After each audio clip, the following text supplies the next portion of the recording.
Hi guys! Tara samahan niyo ako mag-food trip sa Quiapo at hanapin ang isa sa pinakamatagal nang nagtitinda ng palabok. Yan ang Robert and Cynthia's na 1940s pa raw suki sa napakasarap na palabok at matatagpuan dito sa Quiapo, Maynila sa ilalim ng Quezon Bridge. Ika-4 na henerasyon na raw ang mag-asawa na nagtitinda nito. Pinagmula nito sa lola pa ng tatay ko. Tapos ang lola ng tatay ko, yung anak niya, yung lola ko pa isa. Pagkatapos niya, yung auntie ko na. Pang-apat. Ang binabalik-balikan daw dito, ang kanilang overload palabok na 100 pesos lang na ang sangkap, sangkatutak. May dinurog na tinapa, dinurog na chicharon, pusit, tokwa, spring onion, itlog, at ang putok-batok na chicharon pelia. At syempre, ang nagpapasarap sa lahat, ang sarsa. Sa akin, kahit anong dami ng ingredients ng palabok, pag ang sarsa mo hindi masarap, hindi ka babalikan. Ang sarsa ang nagbibigay ng sarap sa palabok.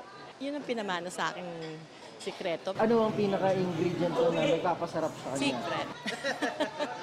Ang magkakaibigang ito, dumayo pa mula Novaliches para sa palabok ni Aling Cynthia. Nabalitaan namin, masarap daw rito eh. Okay naman, masarap naman. The best. Sulit. Si Rafael, dumaan muna bago umuwi ng North Caloocan. Ang sarap, nakadalawang balik ako, sir. Ang sarap po, as in overload nila, talagang overload na po. Ang isang ito, may pa-take out pa nga. Hindi ko po ma-explain po, basta masarap po. Pagkakain ka ng palabok, dalawang pagpipilian mo, isang makapal o mataba at isa naman yung payat. Fan tayo ng payat kaya heto lalantakan natin. Diet tayo ngayon pero wala mukhang masarap. Tikman natin.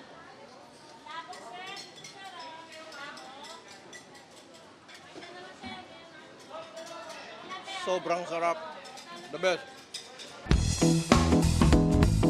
Kung ganito naman talaga kasarap ang bawat palabok sa bansa, hindi nakapagtataka kung bakit hinirang yan na best noodle dish sa Pilipinas ng Taste Atlas. Inungusan ng pansit malabon at pansit bihon. Dito nga lang sa Quiapo, tabi-tabi ang kakumpetensya ng tindahan ni Aling Cynthia. Marami rin ang dumadayo at kumakain dito. Ang classic at authentic na Pinoy dish daw na ito, bagamat maraming sangkap, ay nagiging isang masarap na lasa kapag pinagsama-sama na. Marami na nga ring versions na ginawa dyan ng iba't ibang restaurant. Pero iba-iba man ang version, iisa lang naman ang sasabihin natin mga Pilipino. Wala nang maraming palabok pa. Masarap talaga.